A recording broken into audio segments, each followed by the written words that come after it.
if you wanted to just pull up. Oh,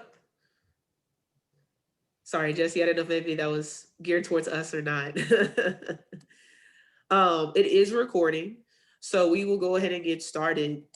So welcome everyone to our panel discussion on racial justice in education. My name is Ashley Hazley. I am the acting director of the Muhammad Ali Institute for Peace and Justice.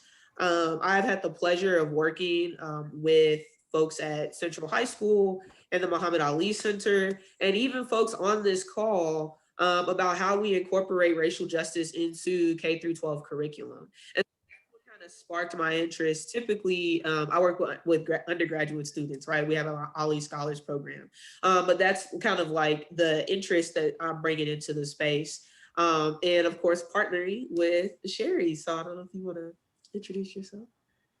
Sure. I am Sherry Durham. I am the coordinator of the Multicultural Teacher Recruitment Program. I always tell people it used to be called the Minority Teacher Recruitment Project. So yeah, I am thrilled to be here, able to collaborate with Ashley and the Muhammad Ali Institute. Thank you all for coming.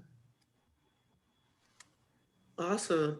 So again, if you all have questions, please put them in the chat. We will try to address them. But I'm going to actually turn it over to our panelists. I'm going to toss it to Dr. Geronda Majors first, just to kind of give an overview of who they are and what knowledge that they bring into the space.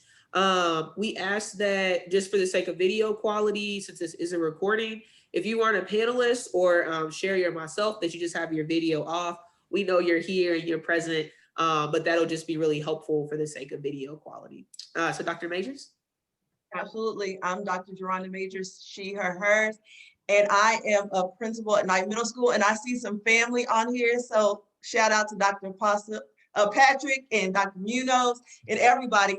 But I have been an educator for JCPS for over 20 years, and I think I should let you know that I was one of 86, well, actually 87 people that were protesting and were arrested and charged with a felony during that time. And I think it's important to say that because when we talk about education and racial justice, it requires a certain level of bravery that not all of us can afford and that we have, and definitely not, we're not saying that everybody has to march and get arrested, but what it does require, whether you're becoming an educator in a formal institution, or whether or not you're already an educator in higher ed or public school, whatever that looks like, is that we have to speak up and we have to talk about these issues and make sure that we interrogate whiteness, what this looks like in the frame of racial justice. So thank you. Awesome. Let's go to Farren Harris. Hi, my name is Farren Harris. I am a special education instructor at Bellwood Elementary School. It's a state agency school affiliated with Jefferson County Public School Systems. And this is my third year teaching. I will say that with this being the start of my career, it's been a very interesting start, to say the least. My first year of teaching, we had the strikes in which teachers were fighting for our pension. And then my second year, we ended with NTI. And my third year, we started with NTI. So overall, this has been a very great adventure. And then outside of my career as an educator, I am a body freedom activist with my own brand as well. Awesome, awesome. Nyree Clayton. Hello, my name is Nyree Clayton Taylor. I'm the co-founder and co-director of Justice Now Learning Hubs in Jefferson County. I spent all my years in education through K through 5, and that's where I live in elementary. I dedicate myself to students that live in the West End. I love all students, but my dedication is to students in the West End. And Dr. Majors, my husband's over here talking about, I know her. I'm like, go on somewhere. So I just want to thank you for being here. I'm happy to be here, everybody. Awesome. And then last but certainly not least, Dr. Shelley Thomas. Hey, hello, I'm Shelley Thomas, and I will tell you that in my former career, I was a Jefferson County Public School teacher. I taught 6 years at Iroquois High School in Jefferson County, and then I've taught 2 years in state agency schools. I left Louisville, did my teacher educator preparation in New York City, returned to Louisville and joined the University of Louisville, where I serve as the assistant chair right now for the Department of Elementary, Middle, and Secondary Teacher Education. And so the hat I'll wear today is around teacher preparation, both at the initial level and the advanced level. Awesome. Thank you all so much. We have some amazing perspectives in the room, some amazing, not the room, I don't know, the Zoom room, some amazing knowledge. And so so excited to share space and so excited for the conversations we're going to have today. So I'll just jump right in. So the first question that we have is, in your own words, share your thoughts on the phrase racial justice in relation to K through 12 education. So I will jump in first. When I hear about racial justice and think about it through K through 12, I really think about looking at every aspect through that lens of equity, and in particular, racial equity. So it goes to how we communicate with families, whether we call them Miss or Mr. or call them by the first name. It goes to front office staff and making sure that they are trained and what that looks like. It goes to the classroom on how educators really respond to the needs of students, what the walls look like, what the PowerPoint slides look like, how we help to train with the socialization of so much when it comes to anti-Blackness and racism. It is all encompassed when we look at the curriculum, when we look at what we share, even with the Pledge of Allegiance and how we continue to perpetuate certain things. When we talk about policing in school, when we have our SROs and we have our security guards, on what that looks like, our ECE instructional assistants, how we make sure that we appropriately respond to the needs of those that might need IEPs and need special help, but also not overly doing that. How we discipline, so to speak, how we create the classroom management plan, how we look at our school wide behavioral systems. All of that is what I think about when we talk about racial justice and racial equity, and looking through every single thing, because it matters in every aspect, down to where we get the desk, who makes the bid in order to provide cameras, all those things. Everything that we do revolves around looking at it from the lens of racial equity, and more specifically, racial justice. Mm-hmm. For me, as a majorly elementary school instructor, and especially within the special education realm, we look at it with cultural competency and how we address everything within the classroom setting through the lens of social and emotional learning, as well as how we can combat white supremacy and patriarchy in the core content that we're teaching, and creating core content that is all inclusive of gender, race, sexual orientation, and having those very open communications within our classroom settings.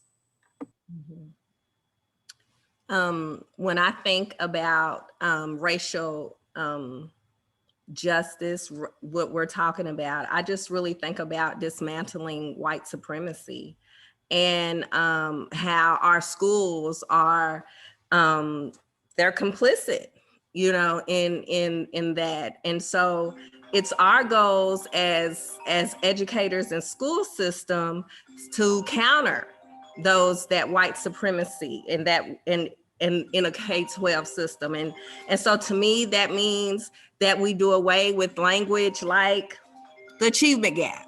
We do away with thinking that our students already come with lacking, but there's not a lack. There's not a gap. They already have it. And for us is to find what they have, right? And not to always think in a deficit mindset. So, and also understanding that those white structures of traditionalism, they choke our students. They choke our African-American students, so they can't breathe. They're not able to breathe in their classroom. So when I think about racial justice in K-12 education, it's doing the opposite of white supremacy. You know, if you have if you have an ISAP room, do the opposite. Do the opposite of traditionalism. So if I can just springboard off what everyone else has shared. So I represent the institution that normalized all the whiteness in the first place, right? So teacher preparation was designed for white folks to teach white students, which means it absolutely was not designed to teach African-American students, Black students, any other students of color. And so what everyone has shared about breaking that down, racial equity means having the wherewithal and the emphasis and the just the power to break that down, because we have an entire institution, entire structure that is perpetuated through generations of teachers that is not designed to support the students that we see in our classrooms. No, yeah, thank you all for that input. As you talk about the classroom especially, we're interested to know, how are your students and teachers thinking about equity and inclusion in school? So when they hear those words, what are they thinking? And then maybe even, are there some challenges that present when they think that? Is it something that's being like really embraced? Like what are they thinking when they hear the terms equity and inclusion in a school setting? Okay, so, well, I guess I'll go first. We'll go in that order. First of all, we have to be clear when we're talking about equity and inclusion, it can often be watered down. You can have equity, but it doesn't necessarily mean racial equity or even linguistic equity. We can talk about inclusion, but it does not necessarily mean that we're talking about Black and brown folks and other groups of marginalized, historically marginalized students. So we want to be very clear about what we're talking about when we're saying equity and inclusion. And what that means is, it is an interrogation of the notion of whiteness. And for those that may not understand what we're talking about, it's an ideology of that to the center, that framework is that white is right, that it's good, this is the way that we should do things. And then anything outside of that is traditionally been seen as what Ms. Nyree Clayton Taylor talked about as being really a deficit. And so we have to make sure that we center the conversation and talk about anti-Blackness and what that really is. And we are working to, as we talked about, making sure that we confront that, look at that, and dismantle those systemic racism. So for that being said, when we think about how are our students as well as our teachers responding, there's, as a principal, there's very different responses. But I will say overall, the response has been, in this journey of providing the space for these equity conversations or racial equity conversations, has been looking at one's socialization first, on how we have, and this is all of us, when we talk about complicit, how we've been socialized as a group of people that have been born in this country or raised in this country. So that's the first thing. The other thing is that many folks have been unaware. And so we talk about this great awakening where some folks are like, I had no idea that was race. I had no idea it was oppression. With other people like, yeah, I've been knowing that. But even for people that look like me, when we look back on the socialization of what that looks like, we realize, what? My favorite show was Cops. My favorite show, all these things, we all have been socialized. What? My favorite Barbie doll had blonde hair and blue eyes, and I had to have, those things. And so when we as educators learn about that, sometimes there's dissonance. So what I have been a part of, and there's a a teacher on here that is in my school, and he could probably attest to this. We have, every week we have what are called equity sessions that are led, facilitated by Dr. Washington out of U of L and myself. And we work every single week to make sure that that is done. But here's the part about dissonance. Some people welcome it, other people, because these are new concepts, because it requires for us to really question our own socialization, our loved ones, this and that. Some people push back. There are people that have complained and said, you know, I don't understand why we have to go to these sessions. I don't think it's worthwhile. Why are we not talking about so-and-so instead of this? Why, you know, so it has been really different where we have, so that's on one side, but we have students on the other side. And again, I will talk about Ms. Clayton Taylor, that has been able to provide a platform for many of my students on Justice Now and being able to talk about equity, talk about racial equity, talk about environmental issues and political issues where they did not have the space. And so there's been an opportunity for those students, and they're eating it up, not just for Justice Now, but also based on our data, we created Young Women of Color. We also have our Men Equality group. We have some with the social emotional learning, we have what's called C-Square. We have all those things. So students are embracing that, allowing their voice to be heard and explaining what it means to be whatever identity, whatever they choose to identify. Where sometimes I think in this space, the educators in the classroom and our staff are having more of a difficult time really with just unlearning and relearning and learning some more. Okay, and that's all.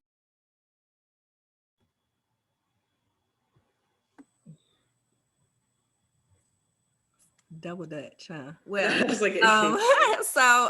I see the same thing. I'm right with you, Dr. Majors. With it's not really the students, you know, the students, what they already come, they already have grit, right? They already know what's happening in their neighborhoods. And so whatever's happening in their neighborhoods is gonna happen in school. I think with NTI this year, if no one has woken up, then they just need to stay asleep, because I just think right now with all the unrest that happened over last year, and students are ready to use their voice and ready, they are about it right now. And so, especially in elementary, you would think they wouldn't be, but they are ready. And so it's up to us as teachers to understand that our teaching has to change. And if nothing has sparked that, it's NTI, because what have we learned through NTI? You have to engage students. You know, teachers are saying, I'm tired of talking to the circles. Well, remember that when you get back in the classroom, you want that same engagement. You want the engagement on your Google Meet. Remember that when you get back in brick and mortar. So we understand that it's not the technology that's going to save us, because we've been using technology all year. What we understand is that it is the teacher and the teacher's pedagogy. And that is really what needs to change. Yep, the theory and practice, that's what, in my experience, I've noticed with a lot of my fellow educators who I'll say may have misunderstandings about what has occurred, especially just within the city of Louisville over the past year and a half. There have been a lot of comments made out of what I can call ignorance. It absolutely is, and the lack of knowledge and the lack of willingness to learn what a lot of our students are actually experiencing, because some of our students were out there with the protesters during a lot of the things that were occurring over the past year. And so having that disconnect of not understanding that your student lived that life that you're speaking about through your own ignorance has been something that I've experienced. And then with the students learning so many things, because they have had access to the computer and to the internet, and we were able to give that to them over this past year. They're learning things from the internet that they never would have learned before, because they didn't have this type of access. So we, as teachers, we have to change the ways that we once thought education had to look like. They want representation of themselves. They want to see themselves in our curriculum. They want to hear the stories of people who looked like them, and they want to hear the stories of young people. And for me personally, my children, for my students, I like to teach a lot about anytime there was a child who's overcome some type of adversity, and making it so that way they can relate to that person a whole lot more. And if I can just interject real quick, going back to both panelists, young people are socially aware. And sometimes I think that students in elementary and middle school and high school are dismissed. And so for those that are part of the teacher recruitment or preparing to go into the classroom, please know that it is not, just because a student in the 3rd grade does not mean that they're not socially aware and have many of their own thoughts, or just because they are in middle school and we think, oh, the 6th graders, they don't know anything. They absolutely do. Now, I made a blanket statement and I said most of, my students are ready, but we also have, I've noticed a few outliers, and those outliers are students that have been in the homes of their parents for an entire year.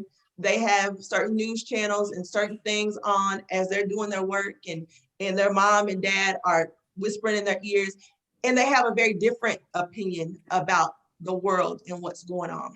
And because they are seeing it from what Ms. Harris was talking about, this lens, like, hey, an uninformed position, that sometimes that's also perpetuated. And so I really want to encourage those that are pre-service teachers, or those that are going to be in the classroom or are currently in the classroom, to offer that space for discourse. And it is, and I want to keep saying, it is scary, but you have to be brave.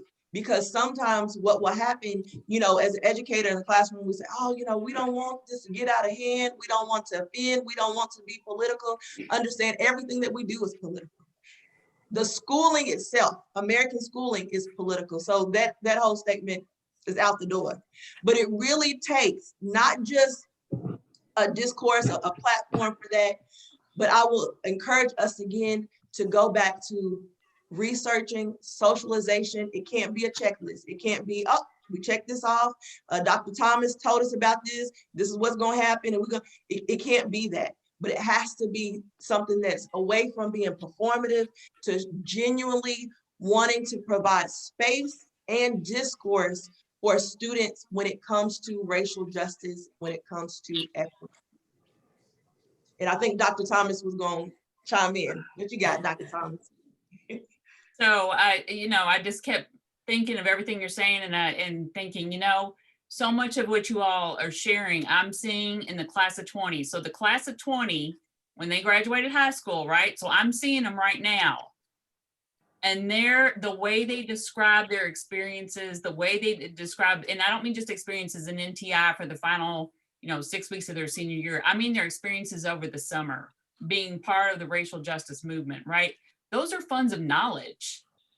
Those are real opportunities for teaching and learning. So when I tell those class of 20 people who are going to be teachers, they'll be coming to you, Dr. Majors, in a few years.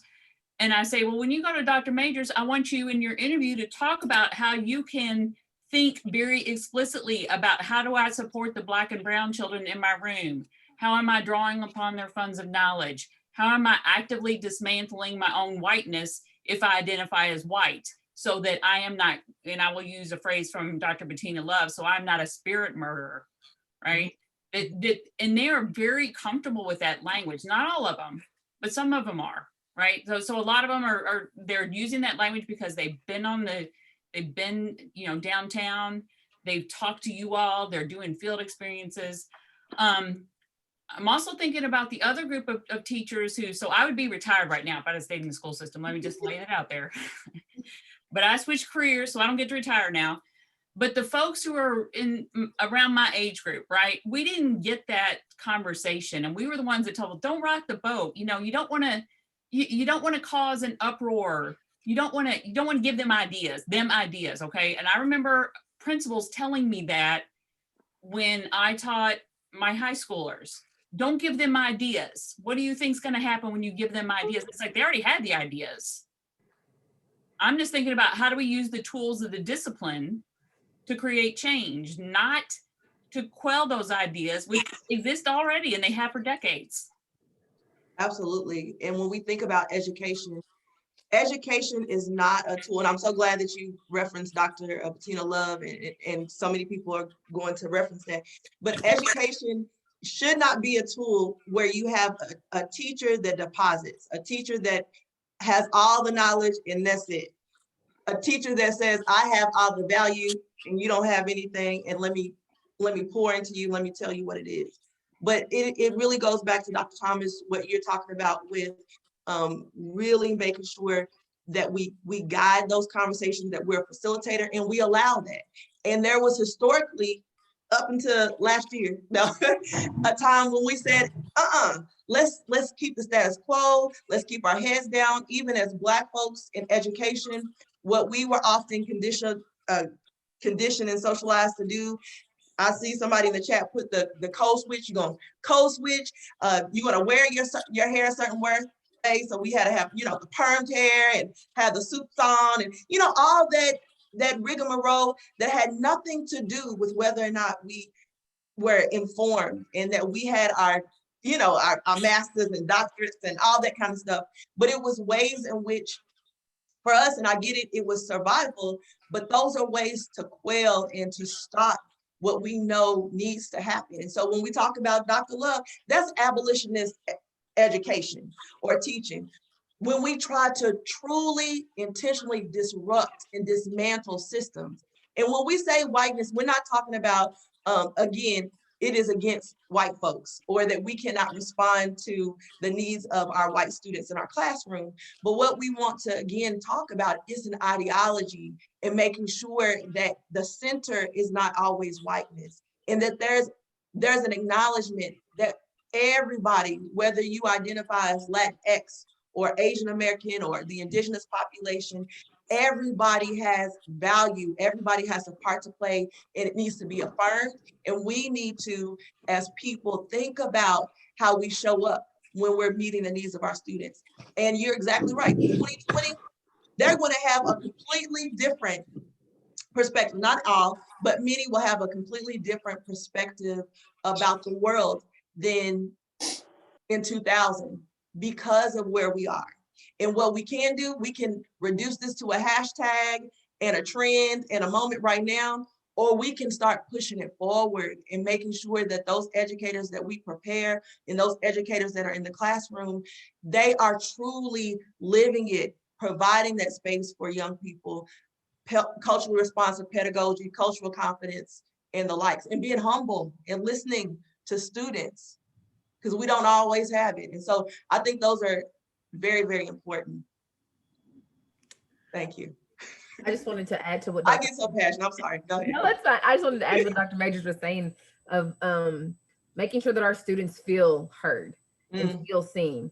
Because a lot of what has happened over, I mean, we know for longer than over the past year and a half, but just focusing on what's happened over the past year and a half, their voices are being heard now. And that might be because of that access to technology and because they're able to voice their opinions and have those platforms through social media. So allowing them the platform that they had outside of school, outside of the physical brick and mortar, bringing that into the classroom and fostering those experiences that they had and validating those things and letting them share their words, because they're a part of history.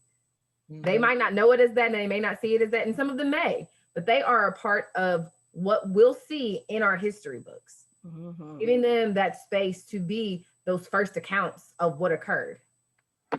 Absolutely. And then how will the I'm sorry, but what will the history books say? There you go. What will the history books say about what part did you play? Right, yeah. What side were you on, right? So there's a difference between Muhammad Ali now and Muhammad Ali when he was protesting against the Vietnam War.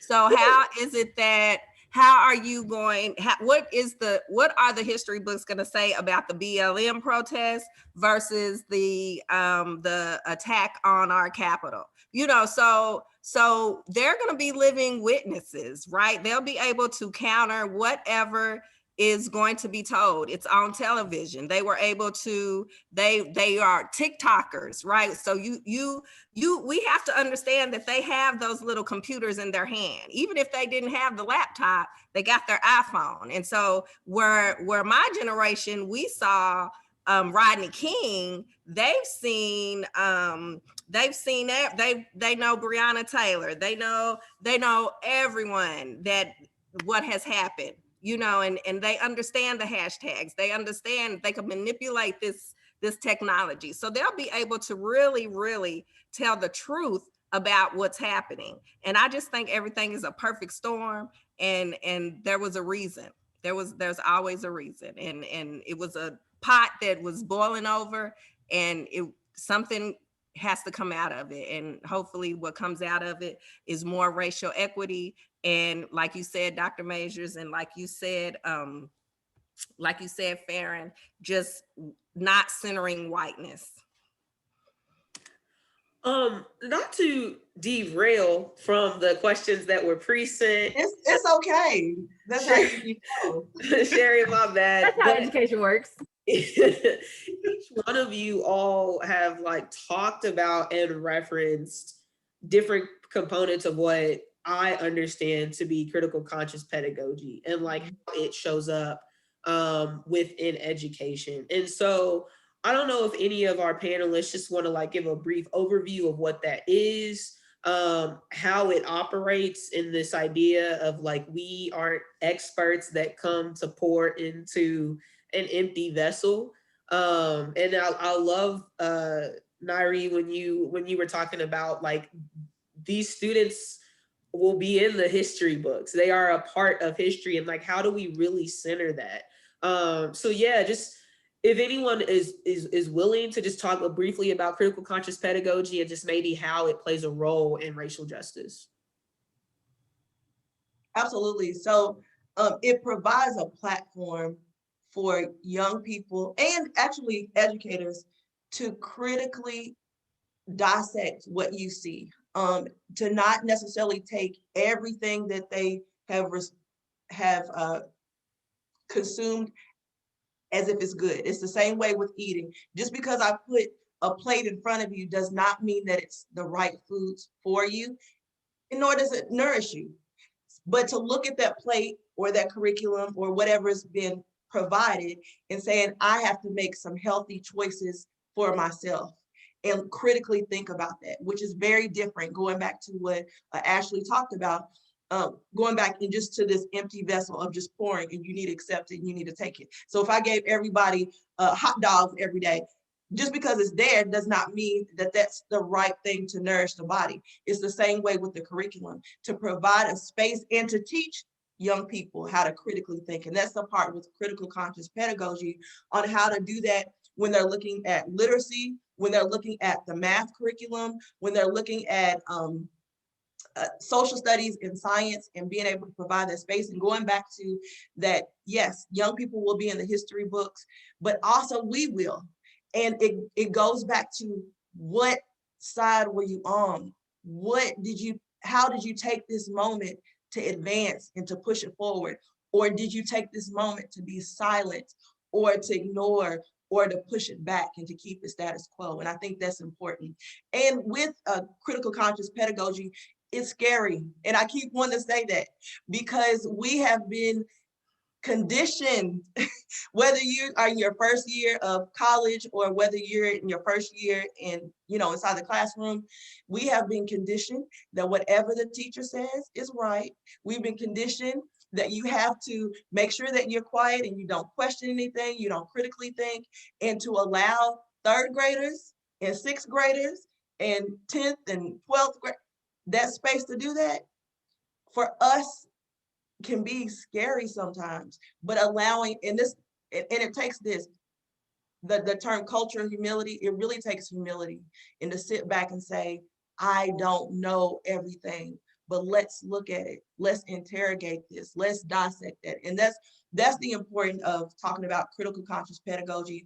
Some people talk about critical race theory as well, which also, lends itself to that. But more specifically, what she's talking about is looking at pretty much everything and dissecting that and giving young people the space and the process in order to do that.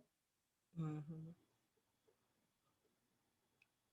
I was just going to add, allowing them that opportunity to challenge you as an educator, and then fostering within your students, asking why and asking how, because a lot of families are, a lot of supportive people, a lot of the support systems with our students, they're very frustrated with what they call the new math or the new way we teach things, where really it's just, we're now teaching students that this is how it works and this is why it works this way.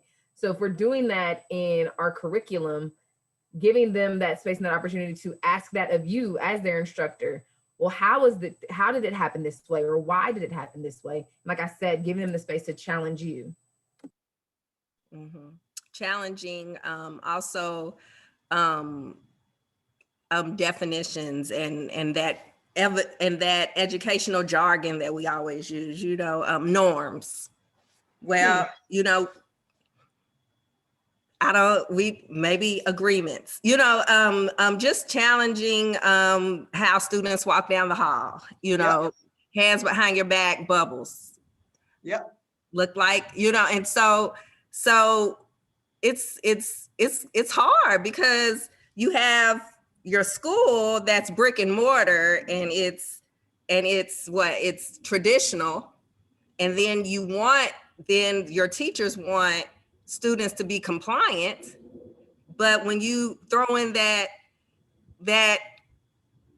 critical and that consciousness where you want students to start checking things, all that goes out the way. So it's like these two trains coming towards each other at a fast speed. So it can be done, and that's what we're realizing right now, that it can be done, and it has to be done. It has to be done. Yeah, and I know go ahead, Doctor. Go ahead, Dr. Thomas. You sure? I'm very sure. Okay, I just wanted to add in the piece, and this is because it's fresh in my mind that, and I'm working with Ashley on the Muhammad Ali curriculum, right? And one of the key components of critical consciousness pedagogy is we want to create social change, right? So we're having all this, we're not critiquing just to tear something down for the sake of tearing it down. We have to rebuild it so it becomes better. And this is how our disciplinary tools become so important. And that students are developing those tools at the same time. They're not just tearing stuff down and tear it down. There's a purpose and it's to their benefit. And, but I'll add what's really scary, especially for a new teacher, is when you realize, and I remember this because I taught during Rodney King, right? So I'm bringing it up in my classroom and nobody prepared me to talk to Black children about Rodney King and what was going on. So that moment when I realized I'm the status quo, oh my gosh, I need to get out of the way, was a really scary moment. And I needed a community of fellow educators to hold me up. That's not what happened, right? So I think that's the other thing that we need to understand, that it takes courage for the teachers. And it also takes support, because especially us white folks, we're going to stick our foot in our mouths. We are going to make mistakes. We are going to screw up. We need to be willing to take feedback. And we need folks to give us that feedback. And that includes families and our students. That is, yes. all that you just said, and you're exactly right. So I do need to clarify that, yeah, it's not just to challenge and to dissect and critically think just about anything. Like, why do we have this? No, it is a purpose for that. And you're exactly right. It does require a certain level of bravery, but we can't do it alone. And we need each other for support. And I recognize just in this journey as a school leader, a principal in a middle school, is that there are certain folks that don't want to get it wrong. They want to have all the little fancy talk that we talk about with the weaponization of whiteness and all those critical conscious pedagogy. But if you don't know, you don't know, and it's okay. And for Black folks, just because we Black doesn't mean we have a PhD in everything that's Black. And that's what we have to understand too, and be okay with it. And say, now what are they talking about when they're saying anti-Blackness, or what are they talking about? That's fine too. We need each other for support. So I'm glad that you said that, Dr. Thomas. It is going to be a situation where sometimes we're going to get it wrong. So just to kind of reframe back to another question that I think Ms. Clayton Taylor talked about, but I think to be more explicit about what's the experiences of students. Some students are experiencing school in different ways. And what I will share with that is, yes, it is very true. I said weaponization of whiteness is a thing. So when we go into certain classrooms, and me as an administrator, there are teachers subconsciously and consciously that are going for blood for this Black student that challenged me, or going for blood for this Latinx student that stood up and said, you don't know what you're talking about, or going for blood and using coded language such as, I feel bullied, I feel threatened, I feel scared, I want to follow back up with this consequence, I want to do those. And there's a weaponization of whiteness, and it goes historically where primarily white women use this accusation against Black folks to their advantage. So they would cry, they would do all types of things and say, oh, you know, I was raped, this happened. And then there was a certain level of rescuing that happened that was very violent against Black folks in particular, and indigenous populations in particular. And we keep seeing the same thing, and it shows up in American schooling. So with that, there are many Black and brown students that have been victims of just horrible violence in the classroom based on that weaponization. The other thing to that, it shows up in small ways when we have, you know, Geronda's a nice, what I call decolonized name, you know, but when I go into certain spaces and you mispronounce my name and keep mispronouncing my name, or you joke about particular student's name, or you don't value those names, that's the way. Or you have a student that is a Spanish speaker and there's a different way, a hyphenated name, or that those are experiences that young people feel that make them feel like they're less than, they're not valued. When I'm in, if I'm a student and I don't grasp a concept in the first grade, the second grade, and the third grade, I'm then suddenly labeled as developmentally delayed, or that I have special education needs, and it may not be the case.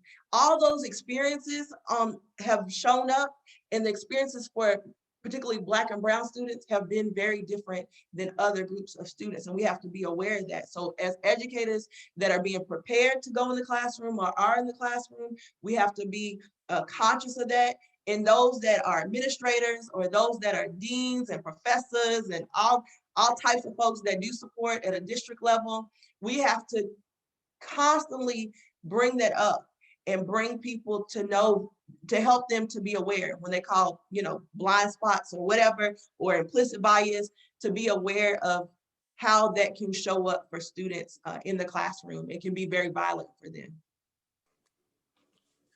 No, thank you all so much for that. And like I said, that it kind of took us from a different like order of operations of how our questions were going, but y'all were all saying the same thing, and I was like, we got to name it because I just learned about this term critical consciousness when I met Dr. Thomas about a year and a half ago, right? And I think there's power in us naming things so that we can add to our language, and so that we can continue to interrogate these systems and just bring it into our practice.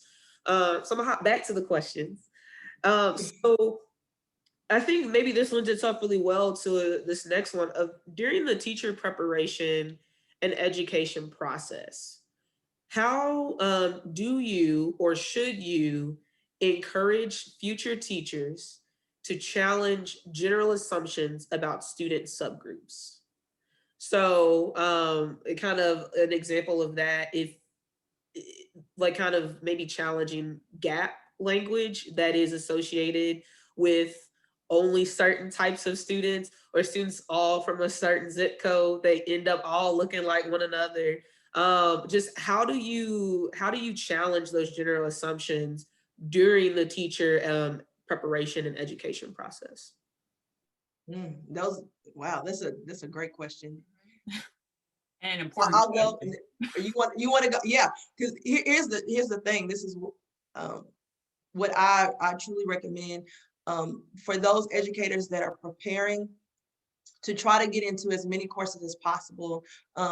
What tends to happen is that, you get those 12 credit hours and you can choose which one if it's the same way. It's been a long time since I've been out, but you choose those 12 credit hours, and sometimes you try to get the easiest classes, and then you find yourself in maybe one multicultural education class, but really choosing, being intentional on finding those classes, working on the socialization, doing your research. But the other thing is, and I'm so glad that you brought this up, thinking about the language in which we use when we are preparing to go into the classroom to be able to look at those subgroups. For example, when we talk about words like at risk, as Ms. Nyree Clayton Taylor talks about achievement gap, what that mean? Achieve, just because you get a score, does that mean that you can achieve based on what measure? When we talk about certain terms like resilience and grit, what's that mean? When we talk about, all those things, so really being critical on the language that we use, on the data that we use, on the curriculum that we present. And then the other part to that is, once you are in the class, observe. When you're doing your observations, that's another thing for those that are pre-service teachers. It can be overwhelming because you're looking at everything. So you're taking in the way the teacher said this, the way the student said that, what curriculum but be very pointed on looking for certain aspects of when it comes to racial equity and racial justice. Really try to tune that frequency there, because sometimes, we get distracted and we say, oh, so-and-so, this is what happened. And they go to Dr. Thomas and they write their papers and they talk about all those things, but really to frame it and to be very centered on that. The other piece that I think with not just doing observations in that reflection piece that I know everybody has to do, the 30 hours or whatever, is to be intentional on where you do your placement and how you respond. So don't just go to a school that is very white, or a school that doesn't necessarily have a lot of representation of students that you want to learn from, or if it's possible to do your research, look up those schools, talk to and connect with teachers. And I would recommend, just from a principal's perspective, when you do reach out for your observations or for your student teaching, try to interview the teacher beforehand and ask them certain questions. Because sometimes what happens is people just pop up and then they do their hours, they may ask a couple of questions and then they leave, but just being very intentional about that piece as well. And then once you get into the classroom, for those that are in the classroom right now, that have been 3 or years less, work with your classroom, make sure your environment creates a very inclusive and racial equitable classroom. But then also, when you go to those teacher lounges, when you talk to those seasoned teachers that want to tell you what you know and don't know, then you can start incorporating some of that language in there and start educating that way. And it may not necessarily be as appropriate to go to the principal and say, hey, it's racist in here and this is what it's going, maybe not. However, there can be little crumbs that you can put, or little nuggets that you can put down, whether you're outside the classroom, working on that, or inside the classroom at that time. And I know Dr. Thomas had much to add. So I will first of all acknowledge that teacher preparation as a field has done a terrible job of this. Okay, terrible job. So a lot of what I'm going to talk about is aspirational, not necessarily reflected in what happens right now, but it's also something where we got to go there. We got to do better. We got to incorporate all the things Dr. Majors talks about. So one of the things we know about teachers is that we all have our lenses that develop based on our own experiences in school, right? And so part of our first step with new teachers, I call them baby teachers, or the terminology is pre-service candidates, right? Is you got to understand your own educational autobiography, right? So if we have, and we do have a large number of these students, white young women who were educated in private schools. And so to understand that's what your apprenticeship of observation was, that's not it wasn't your decision. It was just what your experience was, and to recognize what comes from that, right? So we have these internal assumptions that are developed when we go into these observations that are very much informed by our own experiences as students in school, because that's the one thing we can all say is we had some experience with school or schooling, whether that was even homeschooling, it was still experience with schooling. And that's the lens that we bring when we do these observations. The other thing, and many of you talked about the socialization, we're all socialized in a society that is filled with messages that are white supremacist. We live in a racist society. We work in a racist system. And so that affects our lenses as well. So when we go into a classroom of students who are not like us, especially, but even if we go into a classroom of students who are like us, that's still going to shape our observations.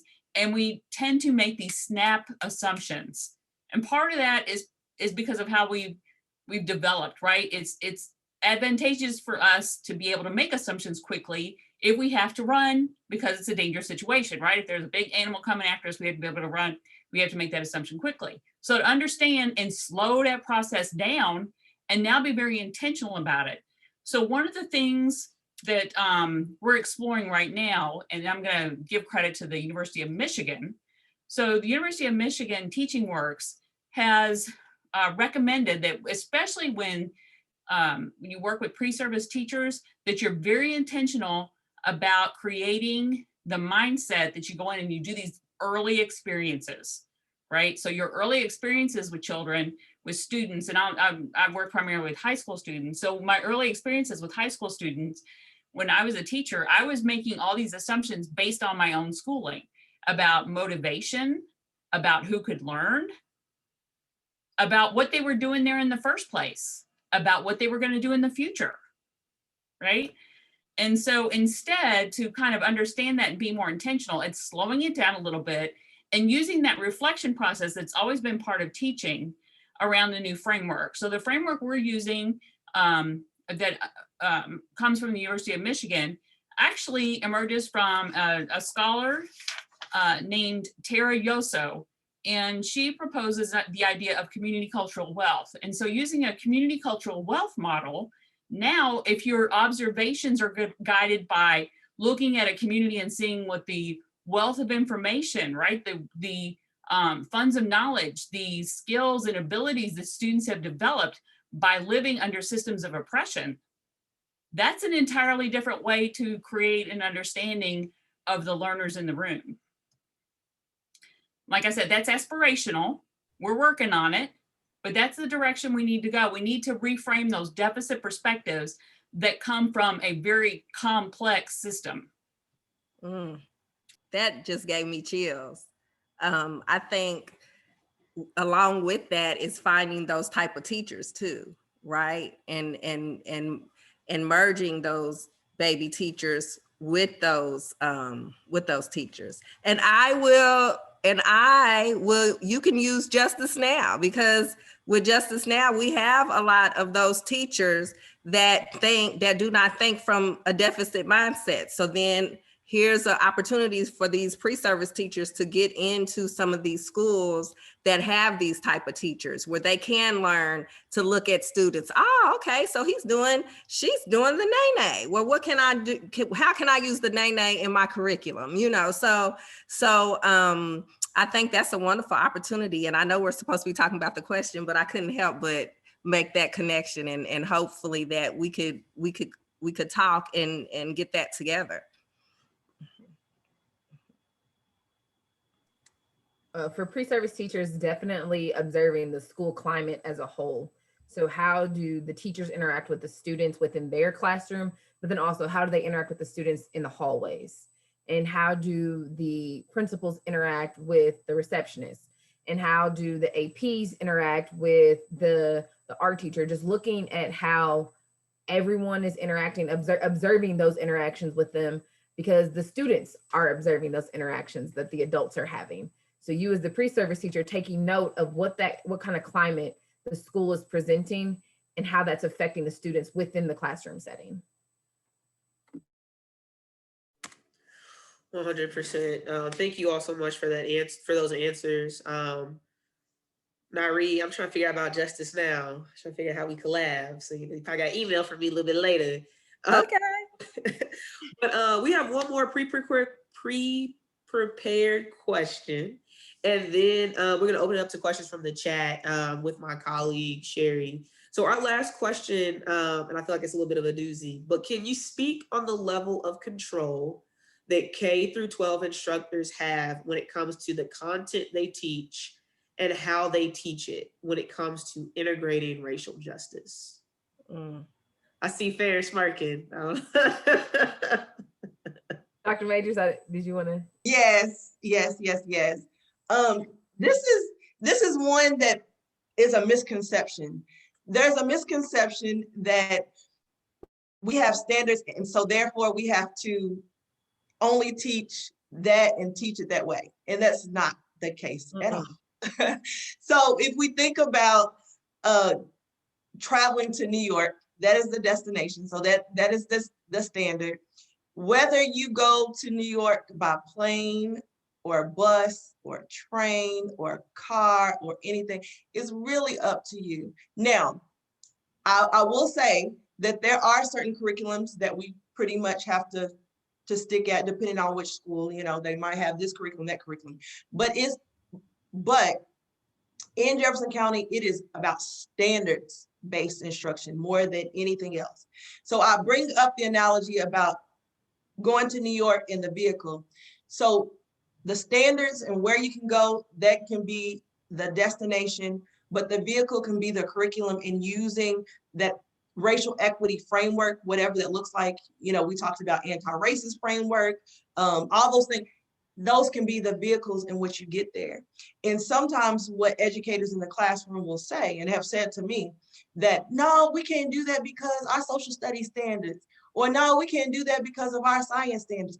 That is not correct. You can still get to New York again, but if you have to hike there, you can hike there.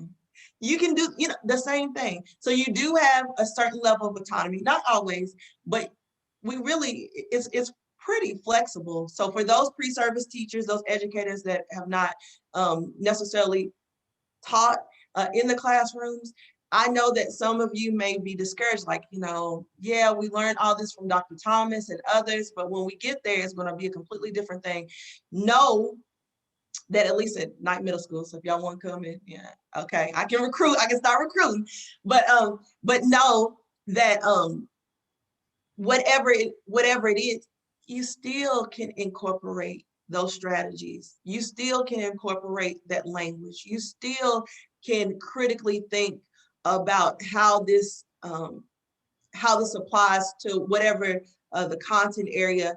And for those that are prescribed types of curriculums, even down to the slides that you use, it matters. So if everybody's white on there, change it up. If it's math and you say, oh, we can't do anything for math because it's given and it's just about numbers, it's not. Make it relevant. Do the things that we've talked about. If they're saying, okay, well, it is about the y-intercept, the slope, I always be like, okay, but you can do some things with that. So to answer your question, you do have a certain level of autonomy, and it's a misconception. If people tell you that you don't, it's not true. I always say it's not. The standards tell you what, they don't tell you how. Like, you develop your how. It's my how is gonna be different from someone else's how, but we all have to get to the what, right? So that's just a little saying that I always say. And it's the same thing as the destination. I like that one too. So I'm going to put that in my little toolbox. But it's just, the standards just tell you what you are. the reason why I became a teacher is because I wanted to be an actress, and acting is teaching. And I am on stage every day. When I'm in front of my babies, I'm on stage, honey. And when I was in the classroom, I had a microphone, so that is my stage. And so the way that I'll teach the standard, how I'm going to teach the standard is going to be different from someone else. So I always remember just to keep that creativity and just to know, like Dr. Major said, where you're going. I'd like to say I'm somewhat of a radical in all senses of the term. With my presentation, I am a fat, queer presenting femme woman. So a lot of what I am as a person is radical, and it combats all systems of patriarchy and white supremacy of all types of ways. So the way that I teach is also very combative. And I call the standards and our learning targets and our curriculum ingredients. I'm very Southern, so I love to cook, and I come from a very Southern cooking family. So the way my grandma makes everything and the way my Nana makes everything, they have differences on how they use those ingredients, but they still have the same ingredients. So that's what the curriculum is. And that's what the standards are in the learning targets. They're the ingredients of what we do need, but the way I put them in my pot and the way I help my students put them in the pot with me is very different than how everyone else does.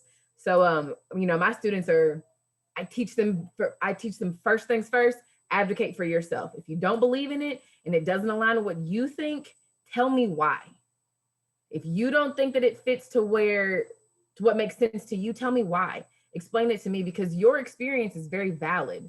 And so if I'm teaching about energy and motion and my student has never ridden in a car before, so energy and motion to them in a car versus energy and motion on a bus is very different in terms of how they conceptualize that.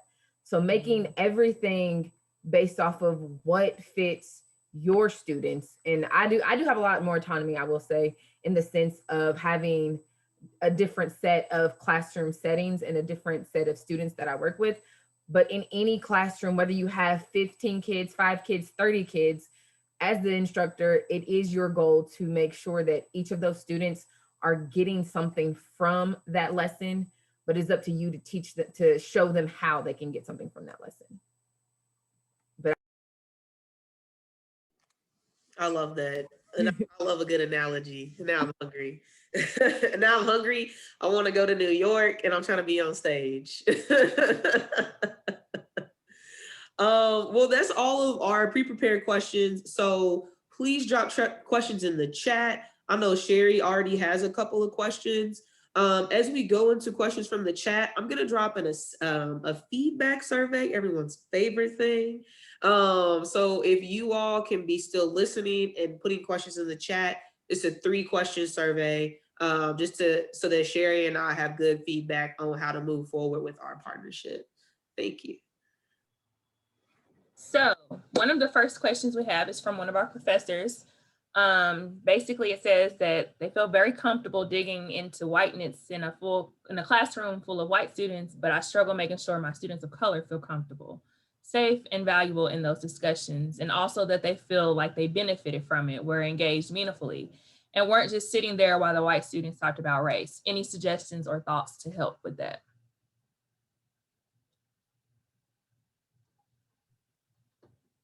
Yes, so I know this is it's a challenge for Black folks, white folks, everybody. But I think creating a space, and I don't know how your classroom or your Zoom is set up or whatever you do if you all are not back in person. But one of the first things is those collective agreements or those community commitments, and saying that what we would like to do. So starting it out with, we want to hear everybody's voice, because and the other part to it is not to hog the mic, so to speak. So you shouldn't hear all the white voices, you shouldn't hear all the Black voices, but if you create a space where you say, okay, Dr. Thomas, I haven't heard you in a while. What do you think? Ms. Harris, I haven't heard you in a while. So equalizing that space, first of all, so it's not just, hey, anybody have anything? And then it's always the, Miss soon to be Dr. Durham that's always talking, so that's one of the first things. The other thing, as a professor, continue to remind yourself that you are the facilitator and not the authority on it. And sometimes I assume that you're a white professor. So if you're a white professor and you can really talk to white folks, that's one thing. But frame the conversation that I'm coming from a place of humility. I don't know it all. I want to learn myself. These are a couple of the things that I have some questions, or I want to hear the thoughts of all of you and your perspectives and socialization. I think that also helps, using an article that provides really intentional questions, so that when you start a classroom, it's not just, hey, does anybody have any thoughts? Does anybody, but really inviting that in, and not automatically assuming that just because somebody's Black, they want to talk. It is traumatic. Even though I'm talking right now, there are times when I get tired of talking about race, but I know that it's necessary. So sometimes, just because people have their video off and they don't want to talk, or they're not talking, there may be reasons, and it may stem from trauma, it may stem from exhaustion, it may stem from the white folks that are in that room that always are monopolizing the conversation, that have dismissed those folks that have been in there. So there's a lot of different factors. I recommend looking at all of those and taking into account there may be some reasons why those particular students are not engaging.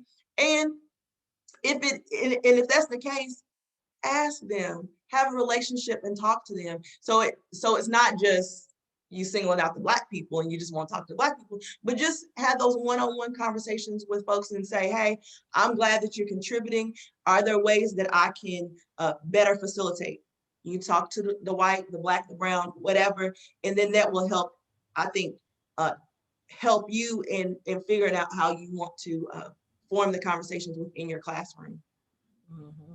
I agree. Having those conversations, maybe not in class, maybe, asking some of those students to meet you, I don't know if I'm elementary, so I'm thinking lunch bunch, I don't know, or after school, having those students, having a few of those students after school to talk and to understand that it is emotional labor when students, when I remember a time when I was younger and they start talking about slavery and everyone looked over at me and, and I'm just like, I'm melting into myself because it was just me in that classroom. And so just understanding that that's traumatic as well, like you said, Dr. Majors. So I would recommend building a relationship with those students and asking them personally and privately.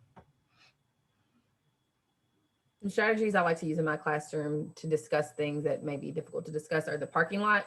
So it's literally just a Post-it note on my student's desk. They have a thought, they write it down. I'll ask them if they want to discuss it out loud as a whole class, or if that is a conversation that they want to have with just myself. And then another strategy is journaling, 5 to 7 minutes every ELA or English language arts, or I'm not sure, literature. I don't know how many, if we're having high schoolers on here or not, but just having like that 5 to 7 minutes of journaling time. And you can do prompt journaling or free writing. And a lot of times that gives them that opportunity to express whatever it is they want to express. And then you can give them the option to say that out loud to the whole class, or again, having that personal conversation with you. And I'll add, as a white professor who's done everything wrong at one point, but occasionally got some stuff right, taking a cue from our K-12 colleagues, start with the relationships you have with all of your students and think about those relationships as the key to those conversations. And then the ground, kind of having those ground rules or expectations and routines. But I think also calling on our colleagues. So one of the, this happened to me just yesterday. In a virtual space, it is really hard when you put kids into breakout rooms, and I'm talking my college kids, my freshmen and sophomores in college, I put them into breakout rooms and we use Collaborate, which assigns them randomly, right? And so my students are having a conversation about James Baldwin. James Baldwin's Talk to Teachers from 1963, right? And so the question was, what is teachers' responsibility to talk about racism today? Okay, off you go into breakout rooms. So I go into one of the breakout rooms and I've got 2 white students being white students and 1 black student. Nobody has a camera on, right? So nobody can see each other's faces. And I'm catching the tail end of the conversation. So I'm sure some stuff went down, things were said.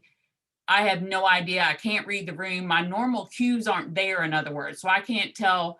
I think body language is important to watch when you're watching those conversations. And understanding our responsibility is to recognize the trauma that our Black and brown students encounter when they have those conversations, particularly in mixed race groups. So I had none of my usual cues to draw on from that. So I thought, well, what is a human thing to do, right? What is the human thing to do? And so my response last night was to email the Black student to do a check-in, right? And to say, I'm here to help. I realize I'm white. I may not be the person to talk to you. Would you like me to put you in touch with someone else? You know, is there something I could do? And so was that the right answer at the right time? What I know about this student, because we've never met in person, right? So it's a little more complicated, but drawing from what I know about relationships and about how students need support and how in particular circumstances, students need specific kinds of support and understanding where those supports are, right? So I still haven't resolved that issue. You know, I'll continue to check in with the student, but it's something where we have to be aware of. So when you have those conversations, just know you're not alone, and we got to help each other think through how to support the students that are in that room, whether that's your virtual room or a face-to-face situation. That's good.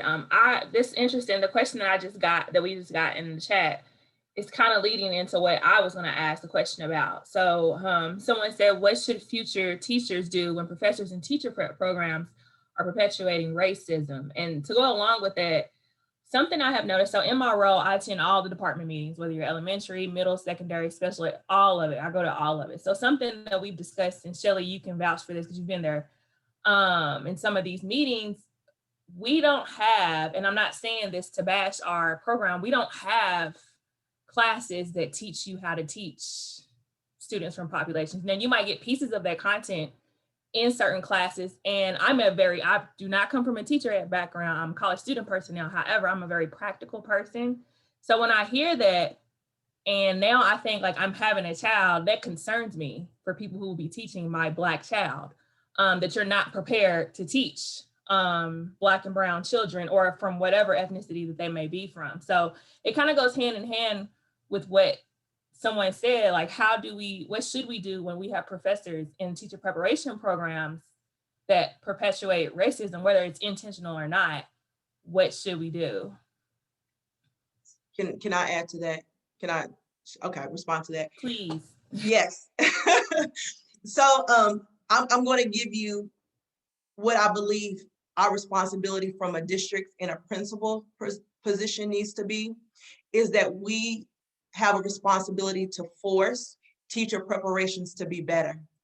And what I mean by that is when we oftentimes throughout the years, we work with U of L and Bellarmine and all the schools. And oftentimes we say, hey, you know, we're getting a certain quality of teacher or they have this or whatever, and what we're asking for is that. And oftentimes, you know, the university or the colleges, they will say, hey, you know, we have some candidates. We need to frame that whole discussion to, we need teachers that are looking through a certain lens of racial equity and all the things that we've talked about. Because until we, as a principals and as a district, until we stop saying we just need bodies to come into a classroom, and we don't have to be very particular on certain skills and mindset and demeanors and positions, you know, dispositions that they have, I think we will continue to have educators that are preparing teachers to perpetuate that. So that's the first thing. The second thing is, back in the day when I was on the other side, like, yeah, when you are meeting with your dean or meeting with the chair or meeting in these particular groups, this is where it calls for that bravery again. And what has happened in higher ed is that some of us don't want to speak up because we want to be tenured. Some of us don't want to speak up because we got that good government job and we have to have our medical paid for, but we have to push the line. And when we see our colleagues, regardless if they've been in the College of Education or the College of Business or whatever, you know, the school of blah, blah, blah, is to have those conversations, which are so critical, and it's not always easy. The other thing that going to what Dr. Thomas was talking about with reaching out to the student is also to resetting the room, resetting the classroom. So when you notice in those Zoom calls, when you do the breakout session and the two white guys or whatever it was, and they're off topic, and you're thinking that, oh, maybe the Black student that's in there is feeling a certain type of way, is to reset the room from everybody. Because to talk to the Black student, and I'm not saying you did this, but I'm just putting this as an example, it is important to not just look at those that, you know, we feel may have been slighted, but also to be bold enough to say, no, we're not doing this within our classroom. We're not doing this in these meetings. And to the point, I think Jamila, somebody asked about what do I do when the professors are perpetuating the same thing, is to call it out. Of course, there's a way in which you do that. And so the first thing you do, you write a letter and you CC people on it. I'm telling you, after you've spoken to them and you've talked, you know, and you've had a private conversation and it still continues, you write your letter, you CC people. The other thing that you do is that you require, excuse me, you require or you present steps in there, so solutions in that, and you don't expect anything less than that. And what often happens is that, you know, they say, you know, Miss Dr. Durham, yeah, you know, she's a troublemaker. She's always raising Cain. She's always, you just need to just pipe down a little bit. No, you don't need to pipe down. It doesn't call for that. And we go back to what side of history we want to be on. And always framing the conversation, especially with the perpetuation of racism, to how does this impact the young people that I serve or that I will serve? How does this impact our university and college? How does this benefit those students that are in their first year, their second year, in their third or fourth years as pre-service candidates? How does it service them? And if it doesn't, we need to be able to have those conversations. But I think it starts on two ends. One, for the university, and also for those in the public institutions, our schools require that.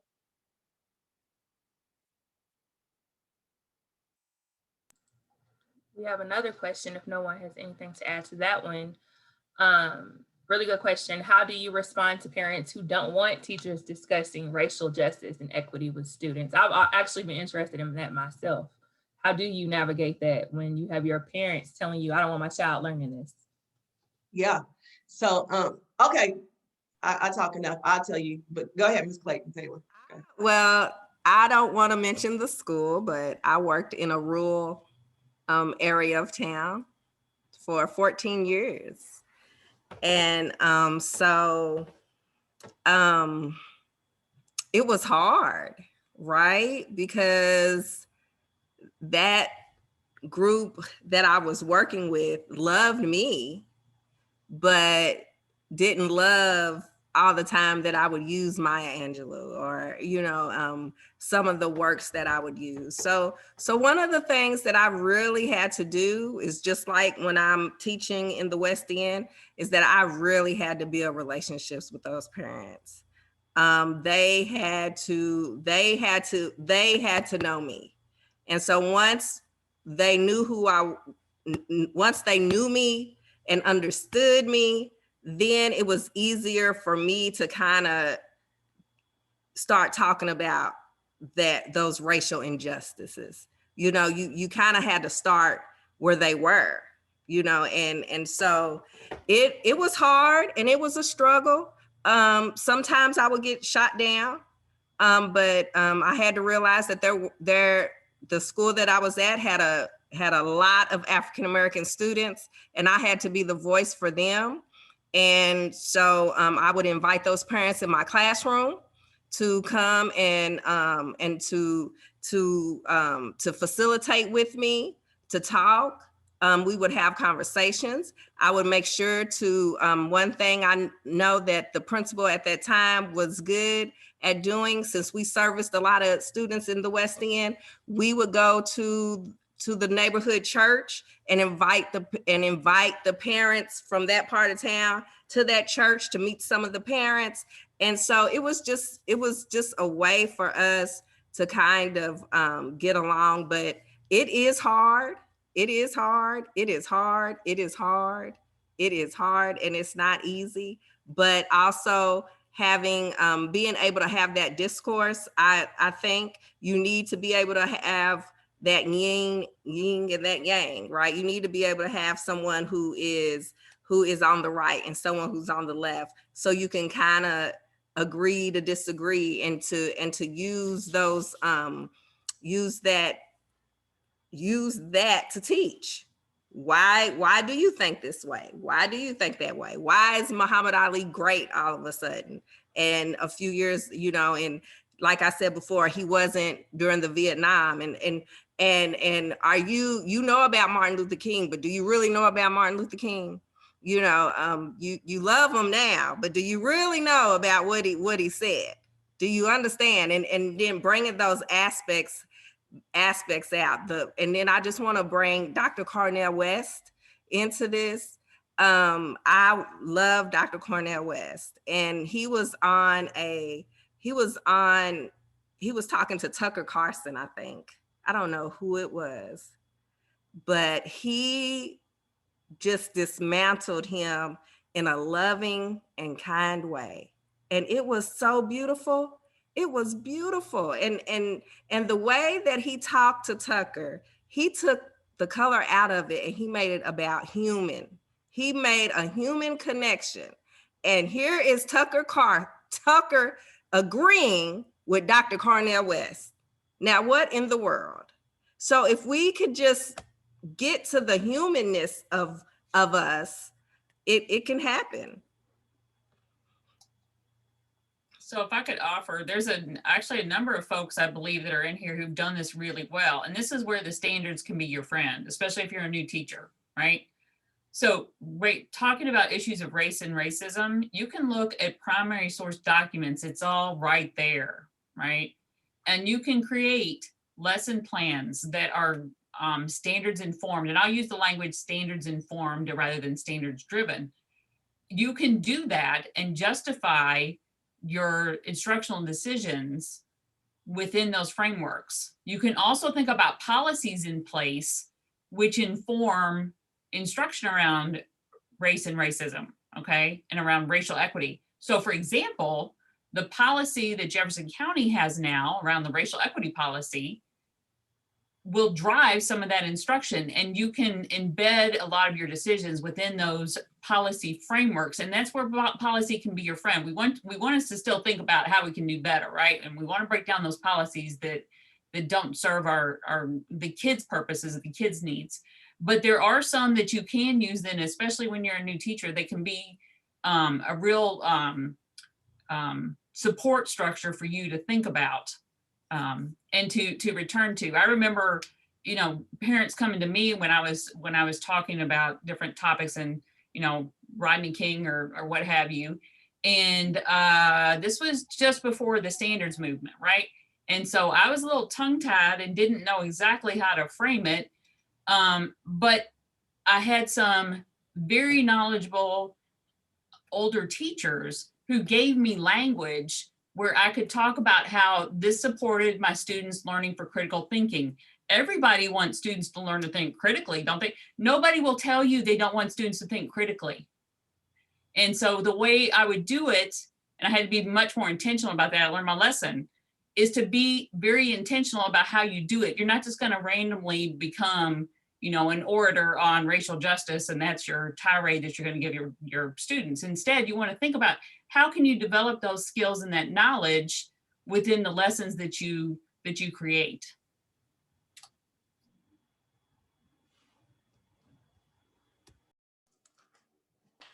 In the beginning of the school year, we usually send kind of like letters home or some type of correspondence with the families and the supporters of the students, letting them know, a little bit about yourself and about your classroom. And some of that might include the conversations that you may have and the dialogue and discussions about the way in which your classroom is ran. And then like Dr. Thomas was saying, using the policies that our school system has as a means to kind of give the families and the supporters of the students that rationale for why you're doing the things that you're doing.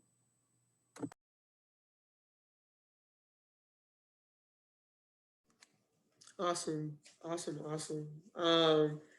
We want to thank our panelists for an amazing hour and a half. So virtual claps, virtual snaps, virtual shouts, running around the room, whatever you see fit. And we have about 4 minutes left. So just kind of wanted to provide a really good outro for this event. So again, thank you, panelists. Thank you all for joining, right? It's 4 o'clock. It was 4 o'clock. It's 5:30 now. I see the sun outside my window, right? So it's a sunny day. We haven't had as many of those as maybe we would like. So, I mean, I invite you all to go and get some sunshine after this. But just thank you so much for coming and supporting this event. I'm really excited to see how a collaboration between the Muhammad Ali Institute and the MTRP program could continue to grow. And this is proof that folks care about what this collaboration could look like, right? So super excited about that. Again, another shameless plug for the assessment. We have to provide assessment data to get money to do things. So as many people that can fill that out, we appreciate it. Sherry, I don't know if you had anything else. No, I just wanted to say thank you all for participating on the panel. It really was refreshing to have this kind of conversation. And I also look forward to collaborating with you. And I'm literally about to send the email, like literally right after this. Yes, I am that person. And we also actually have one more question, but I told them I would send it to you all and then we'll go ahead and get an email response, which they said that was fine. So thank you all for participating on this panel. I've learned a lot myself. See everyone later. Have a great day. Enjoy the sun. Thank you so much.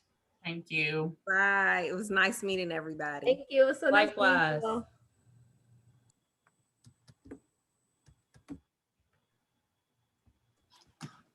Ooh, y'all killed it. Oh, and then Dr. May just dropped off. That's okay. Well, good. No, this was really good. I'm glad we did this, Sherry. Do you need me to do the assessment too?